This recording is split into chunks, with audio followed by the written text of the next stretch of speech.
ladies and gentlemen, God's timing is sudden but never random.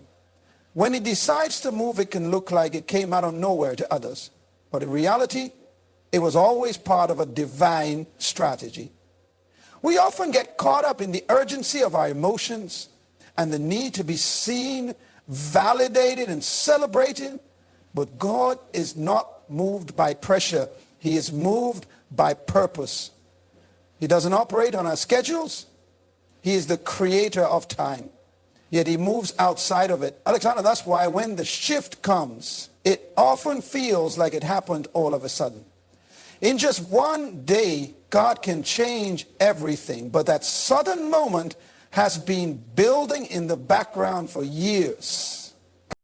There is nothing accidental about divine elevation. People might say, wow, they came out of nowhere, but heaven knows the cost. Heaven knows the secret tears, the obedience and the quiet, the character forged in hidden places.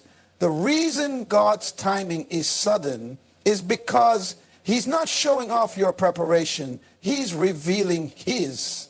He's been preparing a platform, a moment, a divine alignment that no human could orchestrate. The day David stepped out from the fields and faced Goliath, it looked like a random fight. But heaven knew it was a divine announcement. David's private life had already made him a warrior. All that changed was that God decided it was time for the world to see what he already knew. Your elevation will not be an accident. It will not be luck. It will not be politics or popularity. When God decides to take you from private to public, it won't require you to push. It will simply require you to be positioned.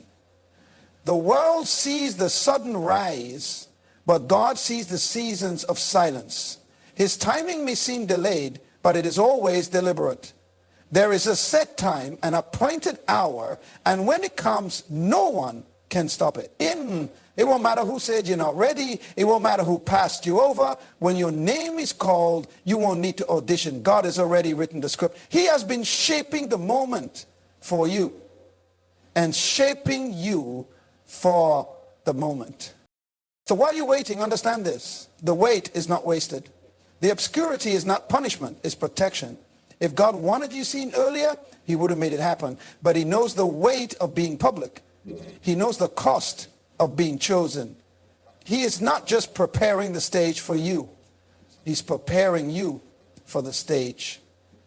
That's why when the day comes, it looks sudden, but it won't be surprising to your spirit. You will recognize it because your preparation will meet the moment.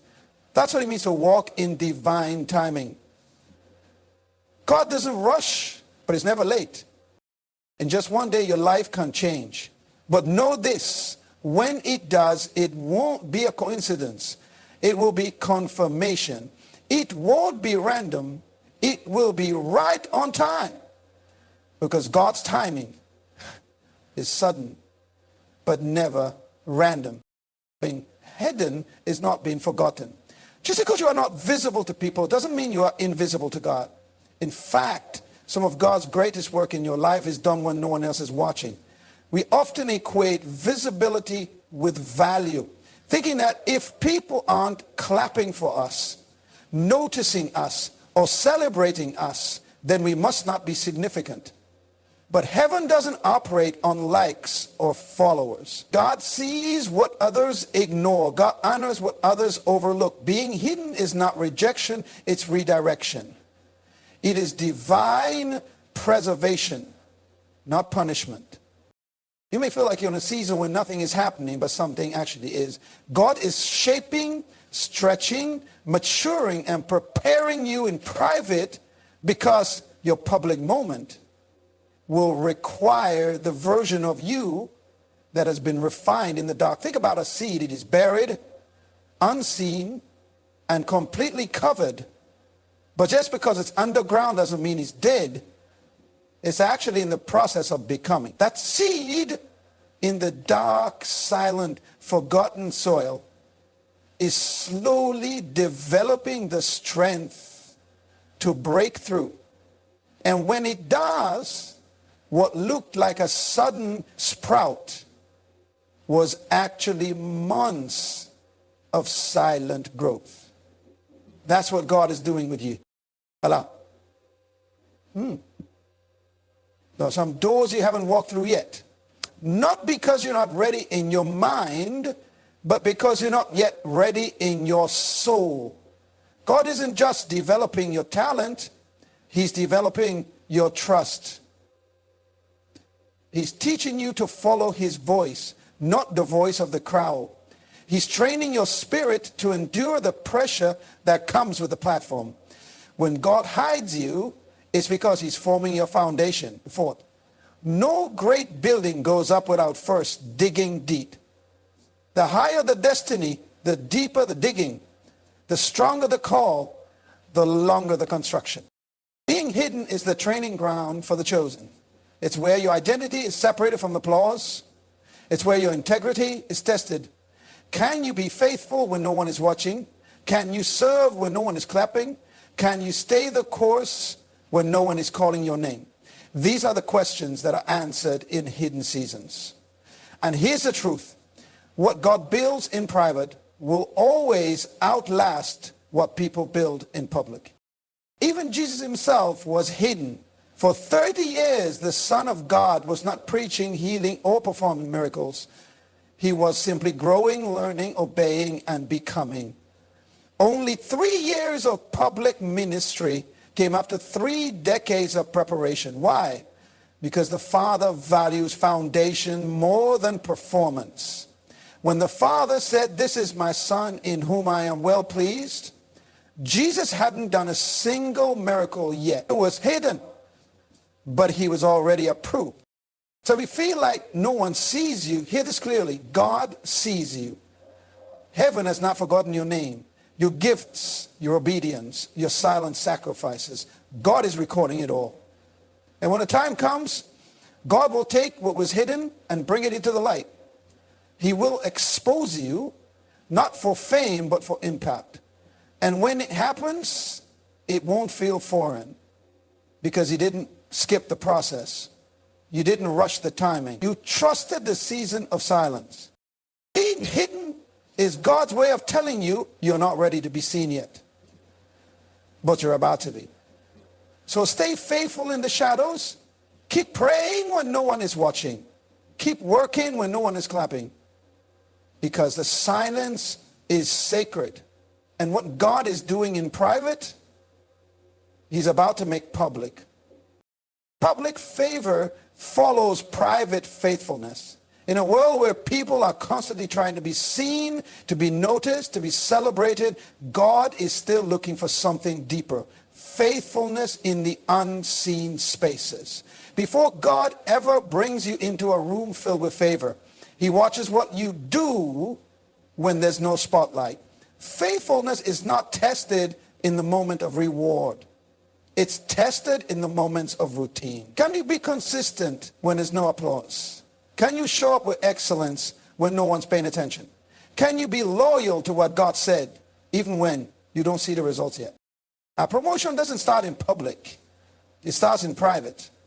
It starts in how you treat the work, the people, the opportunity, and the calling God placed in your hands long before the world knows your name.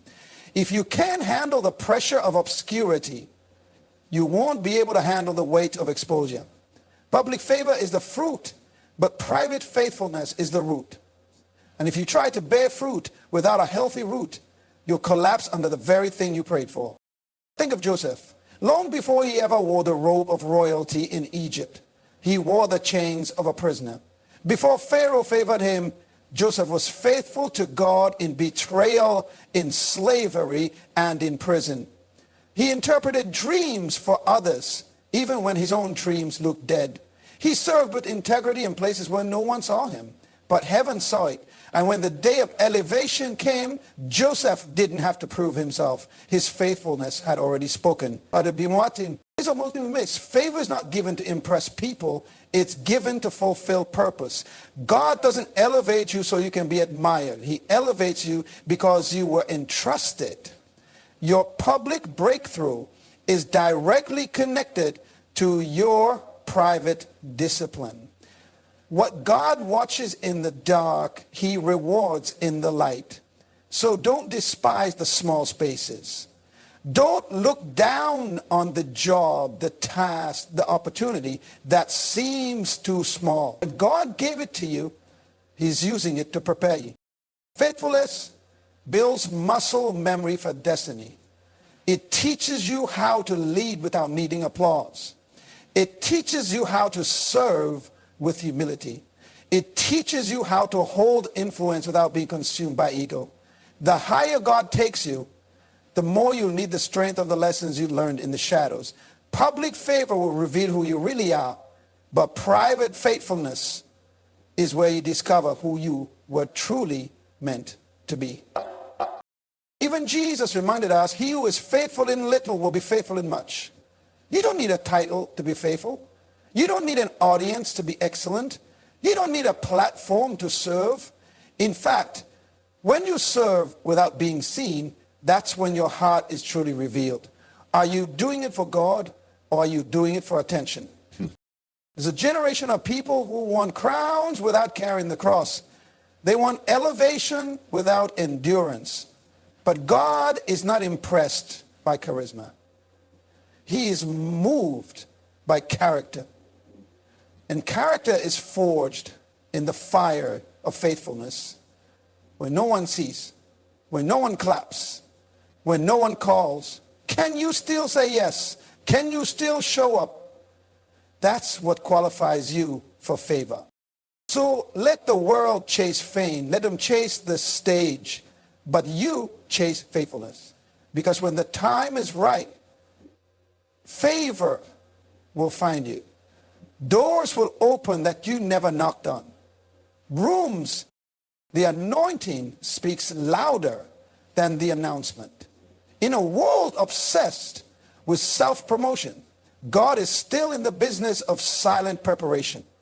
People are constantly introducing themselves, networking, marketing, striving to be known. But when you carry the anointing of God, you don't have to push your way in. Your presence announces itself. What you carry will speak louder than your credentials. Your spirit will walk into rooms long before your resume does. Why? Because when God has anointed you, he has already authorized you. And what is authorized in heaven cannot be denied on earth. The anointing is not just charisma, it's divine empowerment. It's the oil that separates you from the crowd.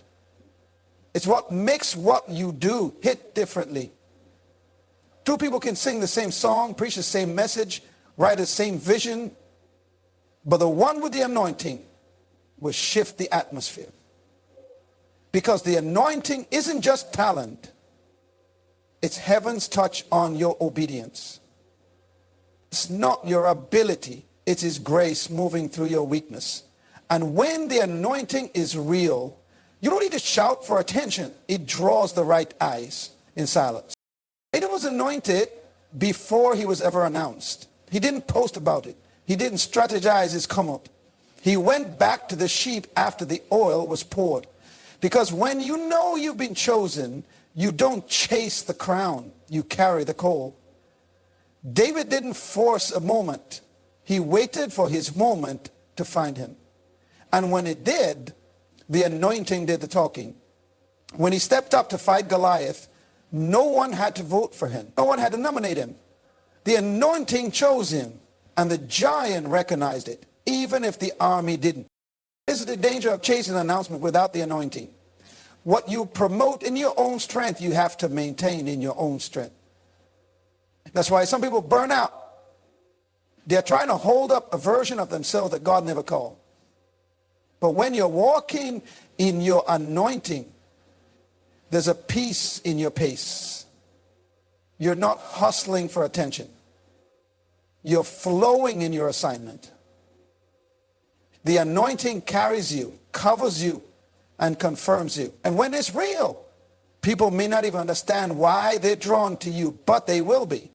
That's the difference between influence and anointing. Influence is earned, anointing is given. Influence is built, anointing is birth.